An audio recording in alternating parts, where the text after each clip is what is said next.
And good morning. Thank you for joining us. I am Tamara Scott. You're tuning in to Truth for Our Time. We are powered by Webcast One Live. If you want to join us, have friends join us, webcastonelive.com. You can join in the conversation at any point during this show, 855-244-0077. 855-244-0077. The reason we started doing this show wasn't that we just needed to have airtime or any other reason. It was then we wanted to get information to you. And there's so much happening right now across the nation. We're talking about the Common Core. We've dedicated a lot of shows to the Common Core. Today we're going to focus not so much on the content of the Common Core itself. We're going to focus on the people who are opposing Common Core and what's happening to them simply for raising a concern, asking or trying to ask a question, or all out saying they oppose it. And I want to thank those of you across this nation who are standing up, who are saying no, who are saying not my child. Thank you for that. And hopefully this show won't just let you know of those who are being mistreated, but it will give you the encouragement to stand strong in your battle. When you hear other stories across the nation and how people are not letting intimidation stop them from the truth, I hope you'll stand strong as well. Joining me first off today is Ann Gozel.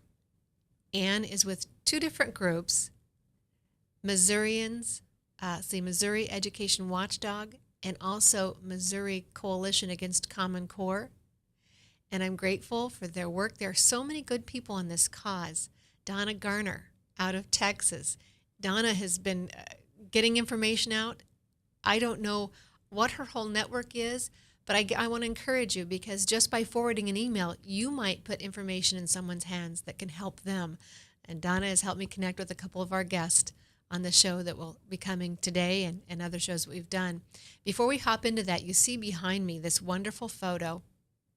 We all recognize it as our founding fathers. What we don't recognize, and what children in your school systems and your colleges no longer understand and have in fact been taught a very hostile opposition to what we see in this photo and other photos. When our founding fathers met, when this nation was being formed, when the fight was raging over the independence of this nation, our leaders, George Washington, Patrick Henry, Adams, others, continually talked about their faith. They prayed, and we have books of faith. Bill Federer has written books of presidents' prayers, proclamations, calling for days of fasting, repentance, or what they call humiliation, and prayer. Concerned Women for America, each year on the third Thursday in November, Concerned Women for America of Iowa asks the nation to join us in a day of fasting, repentance, and prayer. And this year, we've tied into the 150th anniversary of Gettysburg and the 97th proclamation from Abraham Lincoln. If you read that proclamation, it is worded in a way that you would think it was written by a contemporary today, if we still understood the power of prayer and allowed our presidential officials such privilege as to call on the Father, the supreme being mentioned in our documents, for his hand. And so the Thursday before Thanksgiving, 1 week before we feast, can we fast? Before we enter the busy season of Christmas and shopping and greediness, could we be grateful? After the elections are over, can we stop with the partisan prayers and ask for prayers for healing for our nation? Prayers of repentance, not for just those we think who have done wrong, but maybe what we've done wrong, something we might need to fix, asking the Lord to bring it to our attention and help us soften our hearts where they need softened, strengthen our resolve where it needs strengthened. Again, in the history of this nation, our founding fathers have given thanks for the providence and the hand of the Almighty. Imagine what might happen if we did it here. We're talking to our elected officials and asking them to sign a proclamation affirming Lincoln's Proclamation 97. If you have connections with your elected officials, I ask you to do the same. If you're not a person of faith, you need not be offended. You just need not participate that day. But allow us, the heritage of our nation and what made this nation great, to continue on today. Now I'm going to move forward to Ann Gazel, and I want to thank Ann for joining me today. Ann, can you hear me? Are you on the line? I can hear you, Tamara. It's great to be with you. Thank you so much for the work that you do. And I don't know how you came about starting these organizations, MissouriEducationWatchdog.com. That actually is the blog, and that was started by Gretchen Logue. And about 9 months into that, she and I met. As we say, there's no such thing as coincidence. We met on a training session that was provided in our state capitol for people who might want to be citizen lobbyists. And at the time, neither she nor I really had any intention of being citizen lobbyists, but we both ended up going. We met there, found out we shared a passion for education, and so we're now co-editors on that blog. Well, I think that's amazing that your state house would even offer such a thing. In fact, one of our guests later in the show is Alice Linehan out of Texas, who is now getting ethics charges from her state board of education because she is a citizen lobbyist, because she's volunteering her time, no pay. They are coming down on her. So I think it's amazing that your state house is even inviting citizens to come in. What a great idea. We the people. You have a voice. Well, and actually, I have to admit, it was being done by the homeschooling there you go. in our state. Truth is out. Very good. Well, and so all the more reason. What a great organization. And the other website. The other one is the moagainstcommoncore.com. That is our coalition, and that is a group of individuals and organizations all around our state who share the common concern about education. So Concerned Women of America is part of that. Americans for Prosperity is part of that, and then a number of individuals. Okay. Now, you and I were talking, and I'm so thankful. Thank you for responding to my inquiry. I had been hearing stories of people who were getting just grief from asking their teachers a question or trying to find out more information about what was happening to their children. And you had a story on Facebook, and for our viewers and our listeners, you can go to almost any state, and there'll be a Facebook page about stopping Common Core for that state. If there's not, you need to start one. But I think most of them, even the states who supposedly didn't accept Common Core, have states fighting it because Common Core is eking into school districts individually and independently, even when the states have said no to it. So the one that caught my eye was the parents who got scolded by the teacher. Can you tell our listeners about that? Yeah, there was actually a teacher who tried to send a cease and desist order to parents telling them that they could not talk about Common Core to other parents, and they could not get on social media and discuss Common Core or share the lesson plans. The audacity is amazing. You know, it's bad enough when we saw the article out of Colorado when teachers were telling parents they had to do homework. They were demanding parents fill out a survey as to what their political affiliation was and their views were. And I thought, gosh, where does the school think they have that right? But this teacher's telling parents what they can do on Facebook, which just cracks me up. Yeah, apparently they didn't get to that First Amendment there in the Bill of Rights. You know. Well, and we've seen the assignments that are Common Core aligned, and this is the difficulty because we're told Common Core doesn't have a curriculum. And yet we know that there's a curriculum that's aligned with the test and the standards for Common Core. But we've seen the concerns that the Bill of Rights, like you're mentioning, is reworded in such a way that we won't have the liberties that we know today. Yeah, Common Core really becomes this black hole, this all-encompassing thing that is sucking in every bit of education. It absolutely is affecting the other subject areas besides just English and math. And that's what parents are primarily reacting to. They're seeing their kids' assignments and saying, hey, wait a minute, this is not right. And right now they're seeing the assignments. We're thankful for that, but there may be a day when they're all on computer, if this keeps progressing as we're told it will, and it will be more difficult for parents to actually see those assignments and know what's happening in the child's classroom. But, you know, Tamara, one of the good things is there are already laws out there that protect a parent's right to see that kind of information. The Pupil Protection Rights Act is out there, and it says a parent has a right, this is a federal act, a parent has a right to see every bit of material used in the curriculum. And it won't be acceptable for the schools to say, well, that's online, you can't get to it. Well, good. And but it's going to take some tenacity on the part of the parents. It's no longer as easy. Frankly, and it became easier for me to homeschool my kids than to deprogram them every day they got home off the bus. So, go ahead. Yes, and it is a fight for parents, and you do have to be strong, and you do have to go in and start showing the documentation that shows your rights and demand them from the school district. Let's go back to what we're dealing with as far as parents facing intimidation, harassment, threats from school officials, just ill behavior. And we're seeing it here in Iowa from members of our governor's office in the Board of Education, frankly. We just had the new generation science standards, and while they say it was a public meeting, there was no public input whatsoever other than a survey online. And those who made the decision didn't get more than 24 hours to review the survey. There was no contradicting or countering opinion or experts able to speak on it. It was a done deal before they ever entered the meeting.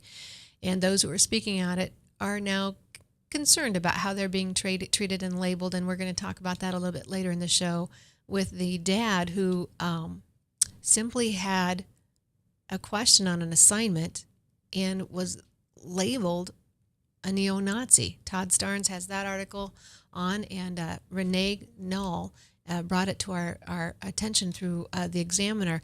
And I bring these up not to stir dissension and not to be an alarmist or sensationalist, but again, I want parents to understand, don't let them intimidate you out of doing what is right.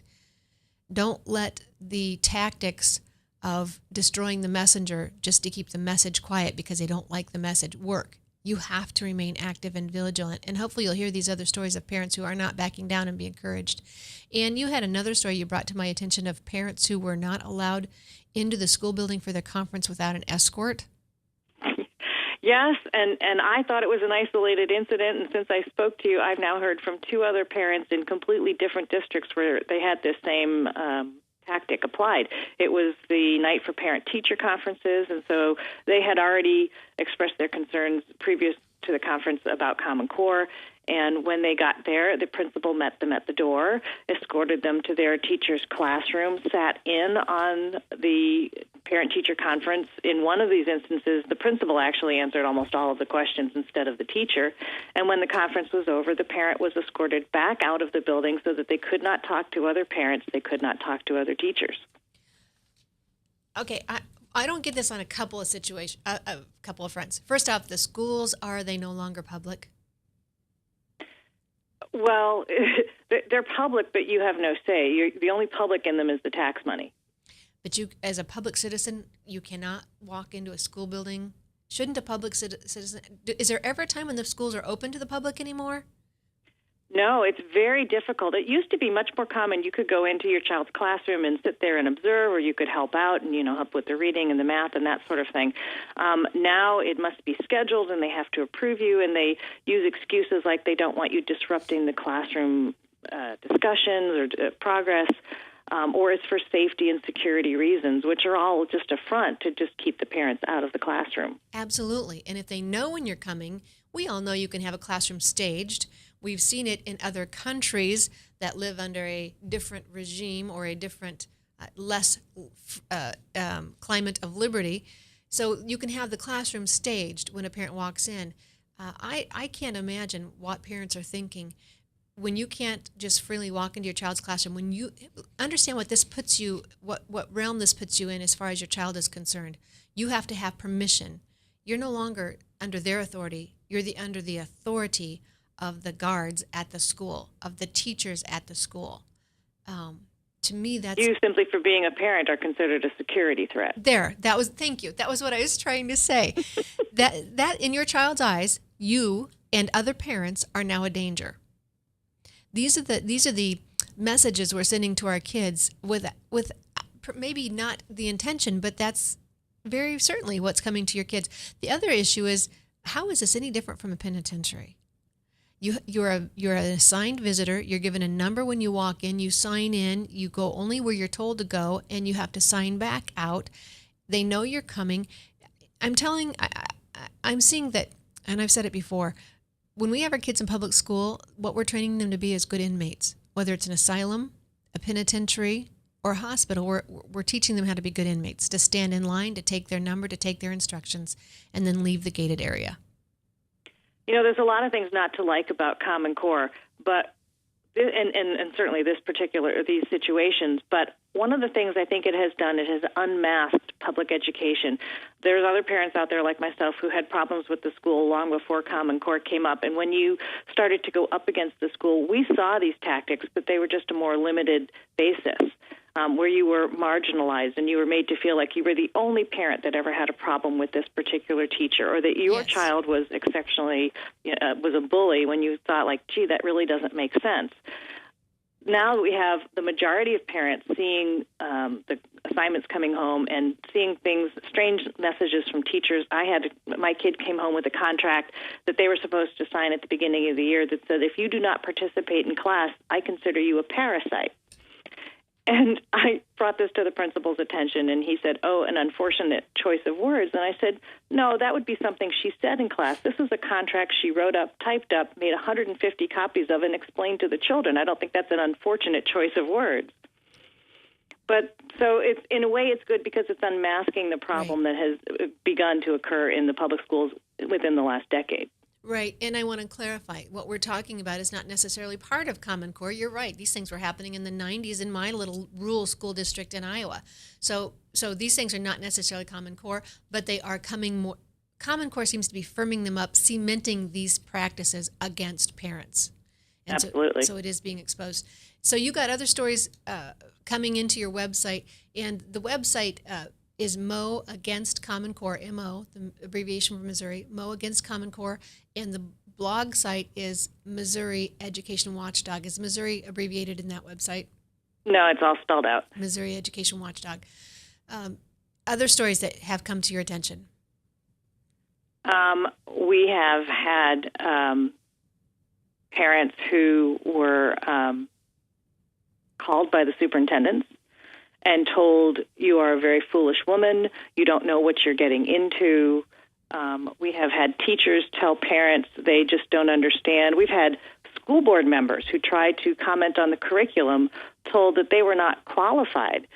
And what's really sad about that particular instance was that school board member who was chastised was, in fact, a U.S. Air Force flight instructor.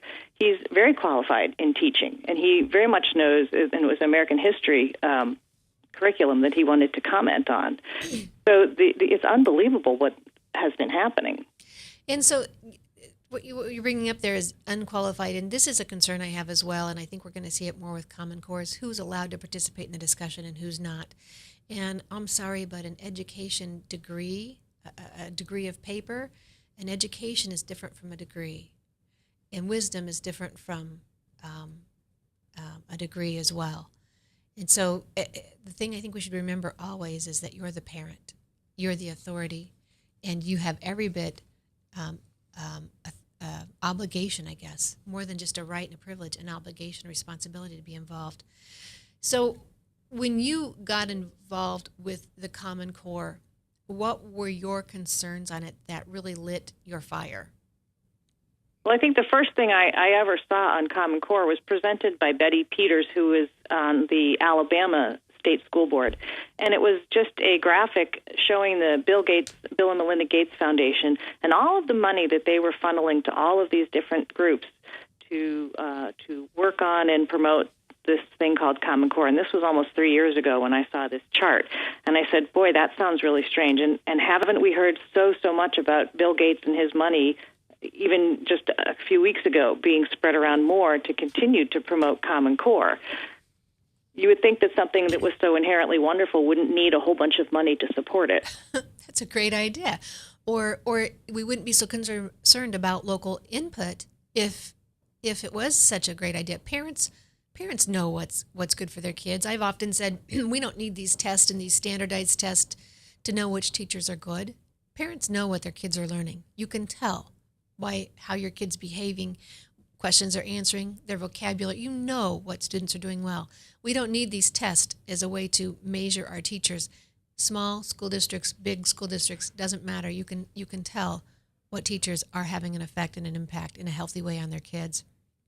And the really sad thing is the Gates Foundation has funded a number of education efforts, and most of them have failed. His most famous one is the small schools effort, where he tried to make sure that they had these really small schools, and that was going to be the wonderful answer to education. And he spent $2 billion, and he failed. And so we're still listening to this man give us education advice. Now, we need to take a break here. We're going to take this break shortly. But before we go, one of the other things that came to mind to me when I called you, Ann, and I thank you for you and Gretchen Logan, your work that you do in Missouri, was an article out of actually New Jersey, and it's Chris Christie. In the photo, he's got his finger in the face of a teacher very angrily, simply because she's asking him about Common Core, I believe, or about the teachers.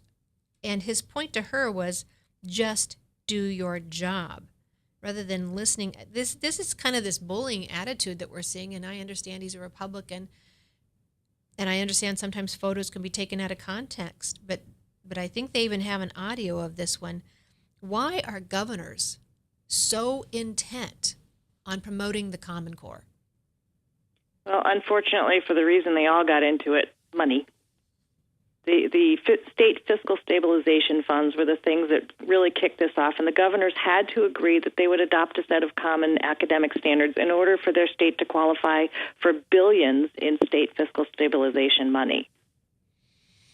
All right, we're going to go to this break. We'll be right back. I am Tamara Scott. We're here with you on Truth for Our Time. We're powered by webcast1live.com, and we'll be back with more examples of parents who are just being parents and getting blamed because they're being good parents. We'll be right back after these messages.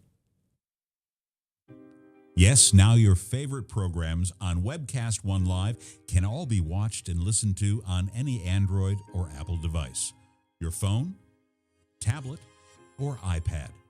Yes, your favorite shows on Webcast One Live are available live or on podcast wherever you go.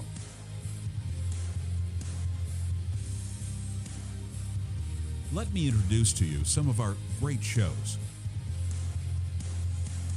Shalom. Every week on Understanding the World with Rabbi David Kaufman, we'll talk about issues in the Middle East, issues related to the Jewish tradition and religious traditions in general, and keep you up to date on exactly what's going on around the world. You may know some of the story, but you haven't heard all of the story until you've heard it on Understanding the World with Rabbi David Kaufman and our special guests we have on every week. Hi, I'm Doc. You listen to me every Tuesday from 6 to 7 p.m. on Doc and Lefty radio podcast program, where we discuss all the relevant topics of the day, including state, local, and national politics. My partner in crime, Lefty, often likes to have a little bit of conservative justice served upon him, so please turn in for the fireworks every week from 6 to 7 p.m. on Tuesdays at webcast1live.com. Thank you. So when you want to watch your favorite Webcast One program, remember, there's an app for that.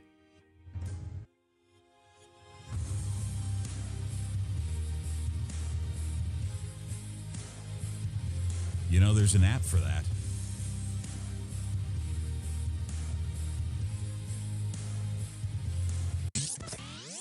From the RE/MAX Real Estate Concept Studios, this is Webcast One Live. Get away from us, you mean old credit card. We don't have any more money. We're in trouble now. Save us! Help! Somebody save us! Somebody help! Help! Save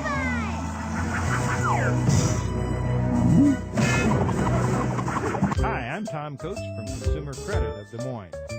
If your credit card's a little too animated, give us a call. Hooray! We're saved! Consumer Credit! You're our hero!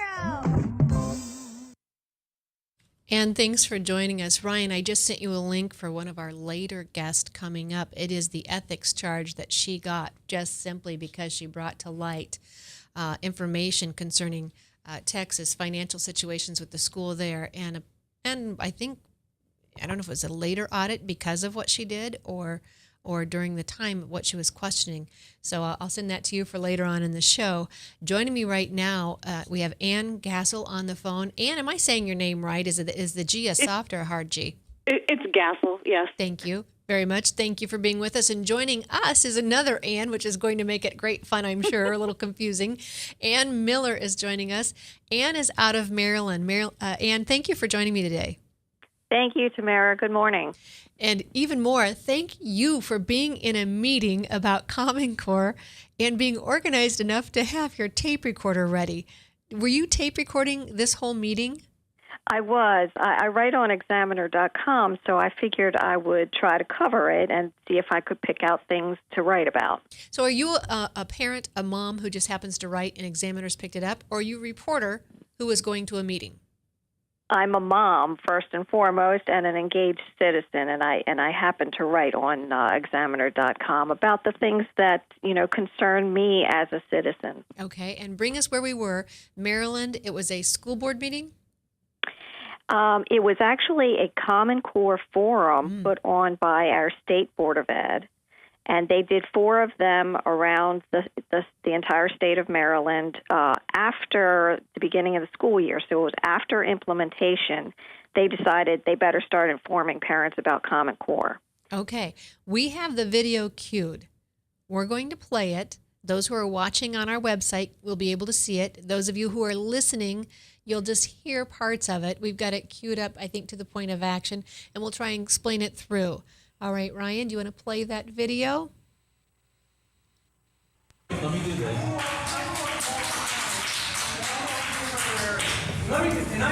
I struggle with all of this. I grew up there, not the best schools. They still think they're not the best schools, but I love. Sir, I will say this. Out of all fairness to everyone who submitted questions, community college. I finished at the University of Maryland, and now I moved my family out to Howard County because of the reputation of the schools. Okay, so in all fairness to other parents who submitted questions, I do want to be fair, sir. Community college, and so sir. My question is, how are we? We talk about college. You're not talking about which college. You're not preparing them for world Harvard. Okay, my question is, how is lowering America's educational standards preparing us for community college? Because that's what it's all about. Because you mentioned before that the emphasis is, and I have some stuff here to quote before this guy tries to carry me out. Okay. But hey, listen, parents, take control. This is not a CNN political debate. Let's go. Let him ask his question. This is what I will say. In fairness to everyone who asked questions, we do have some that are dovetailing to that. Let him ask his question. So the next question. So this is a dovetail. Don't stand for this. You're sitting here like cattle. You have questions. You confront them. They don't want to do it in public. Okay, the next. Excuse me, buddy. Hey, this is America. This is not a CNN political debate. You're managing the government. Hey, that's right. Parents, you need to question these people. Do the research. It's online. Okay, so the next question to our panelists. The next question to our panelists is Dr. Lowry. I'll ask you. I'm a parent. I have a right to speak. Okay, so you're asking softball questions. And again, I do want to be very respectful to everyone who asks questions. And so the next question really is, Dr. Lowry, to you, because you work so closely with 2- and 4-year institutions. Is the Common Core state standards implementation by Maryland an attempt to filter students to the community college? And listen, right there. All right, Ryan, thank you very much. I know that might have been difficult for some of you who couldn't see it, but I wanted you to hear just the chaos that erupted in what should have just been a question. And the very end there, you could hear the guard throw him into the door. You could audibly hear him hit the door. At 1:54, if you're watching, the guard spins him around, yanks him off balance. And what happened coming up to this moment? Really, it was just nothing happened. It was sort of a PR event on, pro Common Core. We were instructed to submit any questions we had in writing, which we did, and then they proceeded to screen them and literally reword our questions. So they were asking softball questions. We didn't feel like, there was a growing frustration in the room. And when Mr. Small stood up, he kind of represented that and just interrupted the meeting and said, look, I've got a question, And at that point, I feel like they tried to make an example out of him. Oh, that certainly is how it appeared when that hit the social media pages of Facebook. Many people were putting the Delphi technique in with that, which was something I didn't know what it was. And yet after I went and studied what Delphi technique was, I realized I'd been a victim of that myself back in the 90s. So as Ann Gazel has said, this Common Core is bringing to light so many of the practices, the intimidation practices that the public schools have been using for some time. And when I brought up earlier the NGSS meeting here in Des Moines, I thought, why am I wading into this right now? But it was nothing more than a PR scandal. It was not no input. They simply want public approval. They don't want public input. And you're saying exactly what we're seeing here you saw in Maryland. So absolutely. It was the appearance of public input is what they're after. And the questions were written down ahead of time, screened. Mm-hmm. Was that your voice? Let him ask his question. Yes. And then the woman who stood up in the video, was she challenging the guard? Yes, she was. And she was the only one that I noticed that stood up like that. Which was my comment to my husband. I heard a female voice, now we know was your voice, let him ask his question, and I saw the female stand up and challenge the guard. Where were the men? Well, in their defense, I'll say the room was kind of stacked with women. So there were a lot more women than men, and there were a lot of teachers and administrators there. So I would say maybe I'm going to guess a third of the room was teachers and administrators who were pro Common Core, and so then there was the other 2/3 that maybe you could hear their exclamations. But really, we didn't think he was going to be arrested. We thought he was being removed from the room. I was shocked the next day to find out he was actually arrested, charged with second-degree assault of a police officer, and it carried up to a 10-year prison sentence. So they were really trying to make an example out of him. Have they dropped those charges? They did. As a matter of fact, myself and one of the other activists who was in the room at the time, we ended up on the Glenn Beck show because of the video going viral. And it was around the time that show was airing that they dropped the charges. Thank heavens for Glenn Beck. And a video camera. Exactly. And I thank you for having that video camera there and being ready. I might have mine, but by the time I got it ready to go and working, I would be too late. So thank you for being on guard and at the ready. So they dropped the charges, but as you're saying, only when it went viral and you were on Glenn Beck and pressure was applied. Otherwise, this man's life could have been destroyed. It could have been. Because financially, for him to fight it, to come up with a defense, for him to deal with his job and being arrested, missed work, depending on the job that he has, what he may or may not be able to have on his record as far as an arrest. This is serious, and we're seeing this happen more and more. Parents are being intimidated into silence. And teachers as well. They're really afraid of teachers starting to speak up. I know of one teacher who went to the school board meeting here in Baltimore County, but spoke as a parent and didn't, mention anything about being a teacher, gave her personal information when she signed up to speak, and they contacted her back at her school email address. Now, she hadn't supplied that, and you know why they did that. They wanted her to know that they knew she was a teacher. It's an intimidation tactic. So she loses her right as a parent, or she has to quit her job as a teacher. Or at least there's the threat of that, and that's all they need is the threat.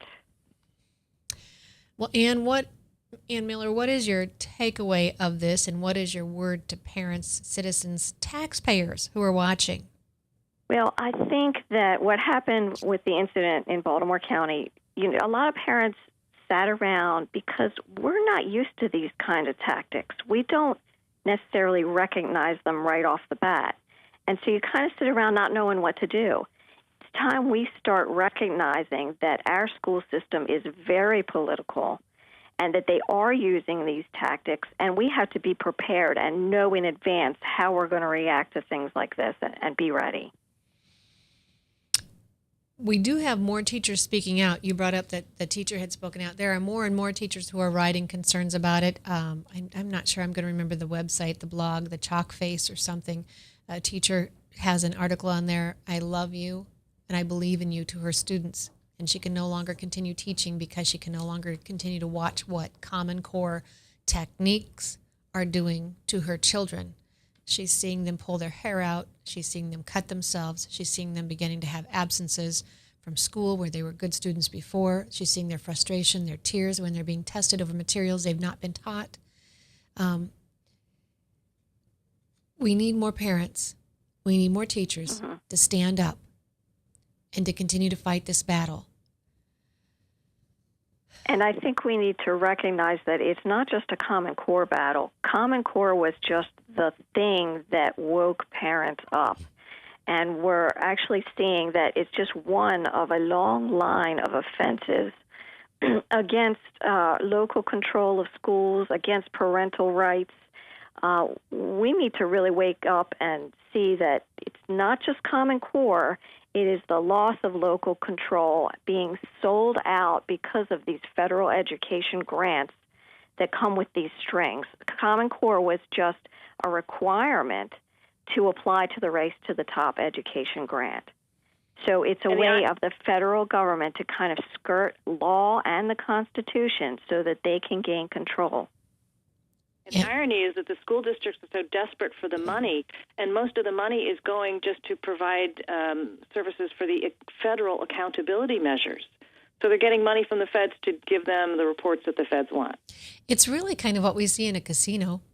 You give a little bit of money for the hope of more money back. The federal government's giving just a little bit of money, but they're going to get a lot more money back. Because we're told that Henry Burke, who's done state-specific analysis, cost analysis for the states, he says it's going to cost non-Common Core states millions less. They will save millions not being involved in this. But by the time school districts pay for the testing, the implementation, here in Iowa, Henry Burke says 184 to 192 million just for the implementation, not the updating. That doesn't include the technology updates. This is going to cost a phenomenal amount of money. So that little teaser money we get from the federal government will just be priming the pump of what we're going to be paying back. And in addition to that, we're our school boards, our local school boards and our state boards are becoming reliant on these federal grants. So once you're in it, it's like you get stuck. How do you get out of it there? How do you then go around? You just spent millions implementing Common Core. Now you got to turn around and spend millions to decore and reject the, millions. But Maryland got $250 million out of the Race to the Top grant when they implemented Common Core. And that's a lot of money, and they're reliant now. So going forward, it's just going to get more and more radical as there's more and more requirements for these federal grants that we now can't get out of. And so Maryland got, you say, $250 million? Of a billion. Billion, $250 million with a B. Yeah. And so certainly they shouldn't need any more money. They should be actually offering tax cuts to their residents with that kind of money coming through. How are they doing financially? Well, this is Maryland. Mm-hmm. It goes in, but it never comes back. And I'd be really curious as well, what states did get money? How do they lean in the political spectrum? Are they at need financially? Was this just another redistribution of wealth tactic? Well, because almost all of the states signed on, you can't look at it and say this is partisan or, politically motivated. Political as far as your leanings, left or right or Republican or Democrat. This is really money-driven. It's all about the money. But not very many states got money back in the Race to the Top. How many of those states, I'd like to know, is it just one more way to redistribute wealth? And I've not studied that. And I know we don't want to get into that this show. I want to keep moving on the people who have been mistreated. And we're going to talk, I was hoping he would call in, Josh Berry. Have you both heard the story of Josh Berry? Todd Starnes wrote about it in Fox. But first, Renee Null brought it to our attention on The Examiner. And I don't know if you know her, Ann Miller. She writes for The Examiner as well. The dad who simply raised a question about the assignment. And in the process was labeled a neo-Nazi. Ryan, do you want to do that before we go to break, or would you like to, we have time before we go to break? Okay. We have got a little clip right here of a voicemail that a teacher left on a mutual friend's phone. You're going to hear him being labeled, and this is the smear tactics. And I don't think she was really even intending to do this. I don't think they even realized that they've been swept up in this movement. But go ahead and play that if you will. I have a question. We're having some problems with a parent in our school district, and on his page, you are one of his friends. Now, he is a photographer who did Mike and Tracy's daughter, Lauren, Katz, like 2 weeks ago or something. Well, maybe that's how, because I know, Mike's your cousin and stuff, so maybe that's why you're friends with him. But I would like to know, because some of it seems like he's a neo-Nazi. I just figured we had 12 mutual friends. 11 of them are Jewish, so maybe he is Jewish. I don't know. Anyway, call me back or text me and let me know about Josh. I think that's his name, Josh Barry. Barry. All right, honey. Thanks. Bye. If you're still watching, it says, I am Jewish. Josh is Jewish. His wife, he says, is half black. He says, good luck with the Nazi thing. And that's from Josh on Facebook.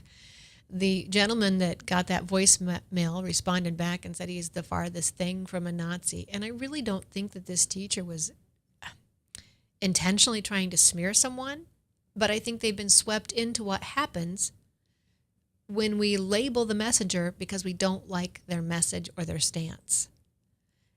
Either and, do either of you have a comment on this? Well, the sad thing is that she starts it out saying we're having a problem with a parent, and it was a parent who asked a question on an assignment. That's a problem parent. Great observation, and this is what we're seeing and it's not just Common Core. This has been the school's techniques for quite some time. I don't know if they have meetings and discuss these. This is a great way to silence. Ann Gazel brought it up in the first part of our session, and I've seen this happen when they say to parents, "You're the only one who feels that way. You're the only call we've gotten today." Trying to isolate parents out and quiet them. Teachers and administrators are trained in how to handle opposition from parents. Now, I don't think that the way this teacher handled it would have been part of any kind of training like that, but they are trained in how to diffuse parents' concerns. All right, we're going to take a break here. When we come back, Alice Linehan is going to join us, and she's been on this Common Core battle and now facing repercussions with charges, ethics charges, being an activist, actually being a lobbyist, being charged with being a lobbyist when she doesn't get any pay for what she's doing. She's a parent fighting this cause on her own dime. We'll be talking to her shortly. You see this sign behind me, Stop Common Core. If you're on Facebook, you're likely seeing some of these. This is a campaign that was started, I don't know actually who started it. Leslie Beck is the one who started it in Iowa. You see her Facebook page there. They are asking everyone on Facebook who wants to stop Common Core to make this your profile picture. And it's quite amazing on various pages when you see just rows of Stop Common Core profile pictures at the top. But this is an easy way to do it. Shouldn't have any repercussions back unless you have the teacher that Ann Gazel told us about early on, who scolds parents for talking about Common Core online.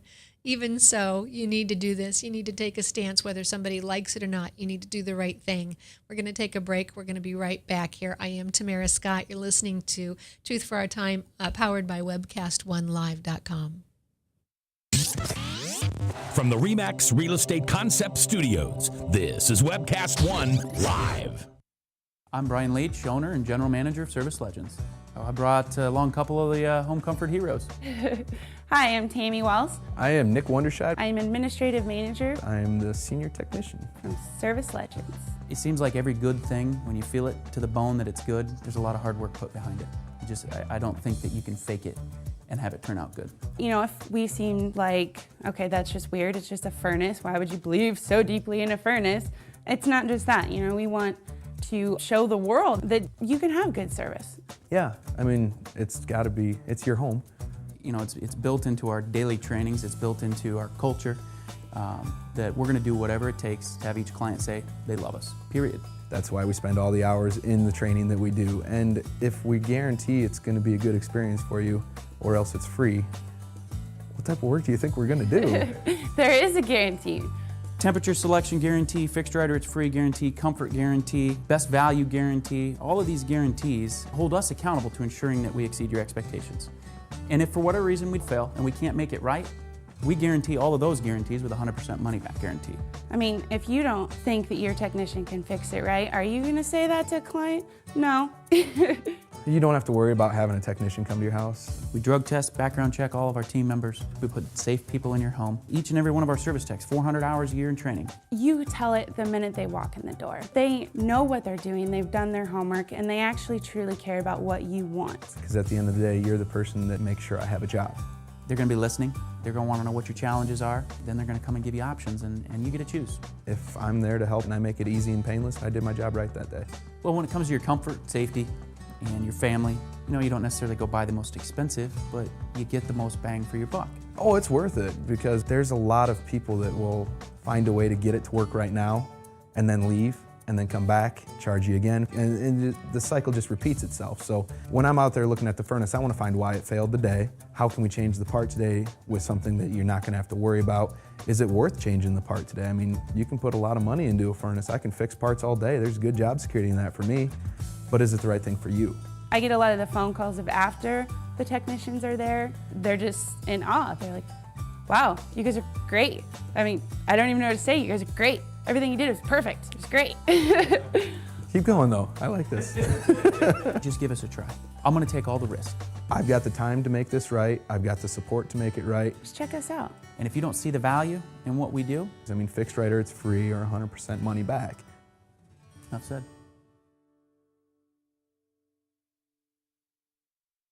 Thank you very much for joining me. I am Tamara Scott. This is Truth for Our Time, and we are giving you truth for your time when the headlines hit home. And we're helping you live God's word in today's world. And I know some of you may not have a faith, and that's okay, but please don't be offended by mine. And Ann Gazel is my guest today. Ann is from Missourians, the Missouri Coalition Against Common Core. You can find that at Mo Against Common Core or MissouriEducationWatchdog.com. And Ann has been with us through the show. Ann Miller popped in that last segment. Ann is the brave mom who also writes for Examiner and just happened to have her camera on because she's ready and she understands this type of meeting that we need to be ready like this. And I would suggest the rest of us do as well. You can reach Ann Miller. You can find her articles by just doing a search, Ann Miller Examiner Baltimore, Ann Miller Baltimore. You'll find her probably, and her work on Examiner. And when I was saying goodbye to her during the break, she said, would you just remind people to go to their state Facebook pages, just to do a search for their state and a Stop Common Core. And I'm telling you, if you will, you'll be surprised what will pop up. And if you do not find one, then maybe you're the one who's supposed to start that Stop Common Core Facebook page. Easy thing to do and a great way to bring people together. A lot of people still just don't know what Common Core is. And as we've been talking today, you recognize some of the behaviors. It brings out some of the worst practices we've seen in the government schools. But it's not, if I could be so clear, it's not a Republican Democrat issue. It's not a liberal right wing, left wing issue. This is a parental issue. This is a educational issue. And this is you doing the very best for the upcoming generation. And honestly, Common Core simply is not it. One of the easiest ways I heard it explained was it's rather a culmination of every bad reform we've had. And you just have to remember that in education reform, it's probably the most talked about policy.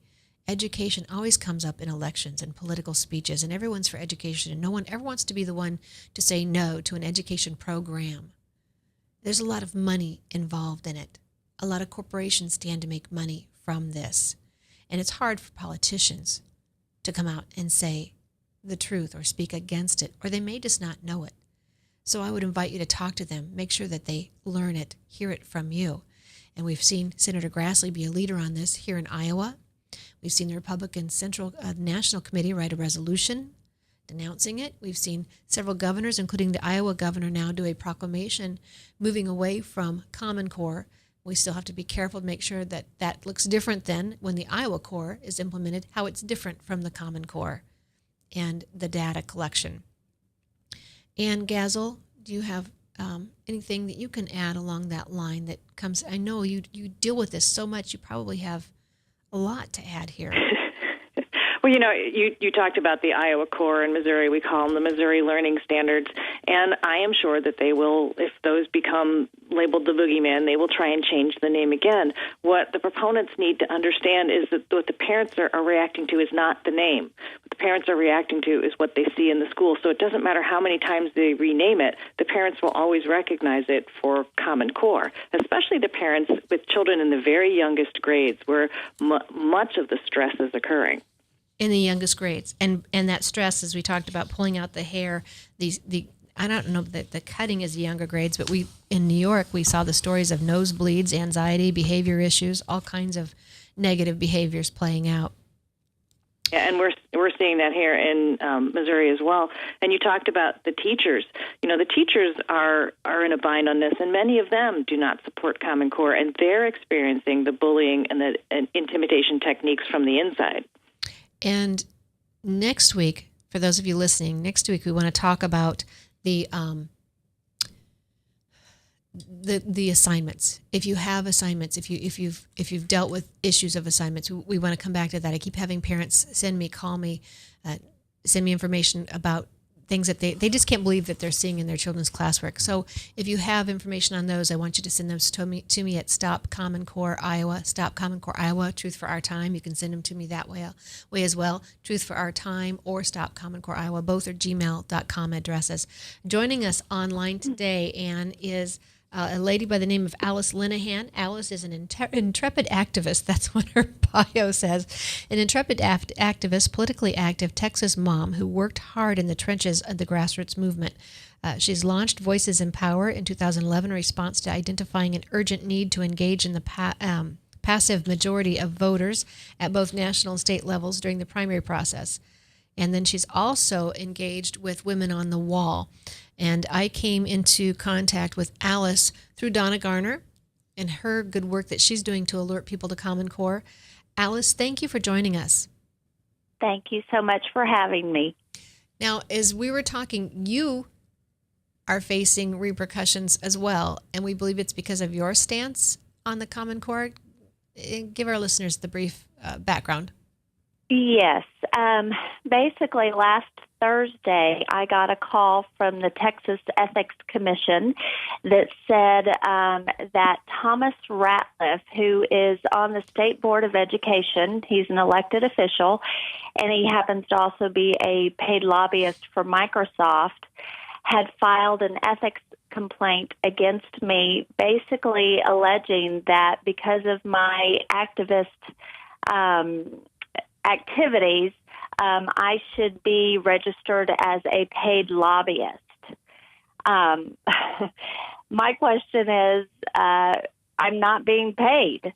I took on this battle. I've been involved in the grassroots as an activist ever since Obama was elected, but had not really been engaged in this battle against Common Core in Texas. It's called C-Scope. Until a mother whose mother had been tutoring students and uncovered C-Scope kept asking me to push out information. And when I started diving into the issue and actually realized that it was in my children's own school district, I became very much involved in using, the same tactics and strategies that activists all across this country are using to get the information and the word out. Earlier, you were talking about the different groups. If you just Google, your state and Common Core, these Stop Common Core groups pop up, and there are moms and dads becoming activists, if you will, over this issue, and that's actually what has occurred. And I guess it's a badge of honor that our activities are being seen as effective, because we're actually making people be held accountable for the roles that they play. And what's interesting, I believe what prompted this, just like there's so many groups across the country who are organizing on Facebook and into these Stop Common Core groups, we have a working group here in Texas that was doing some work researching. Donna Garner's a part of that. Ginger Russell, Janice Van Cleve, all kinds of great people are working. And we put together this team that was asking people at the local level to put in public information requests for the amount of money that was being spent on C-Scope, this curriculum management system that's the same as Common Core. The financial, how much these districts were paying for this. We also did public information requests for how much districts were paying for to be members of these associations: Texas Association of School Administrators, Texas Association of School Board. All that financial information was sent to a Tea Party leader in Frisco, Texas, a dad, who took all that information, extrapolated the financial data out, and wrote 2 white papers, one on C-Scope and the next one on TASA and TASB, and put together how much money, the hundreds of millions of dollars that are being spent on these non-governmental organizations that have direct access to our tax dollars.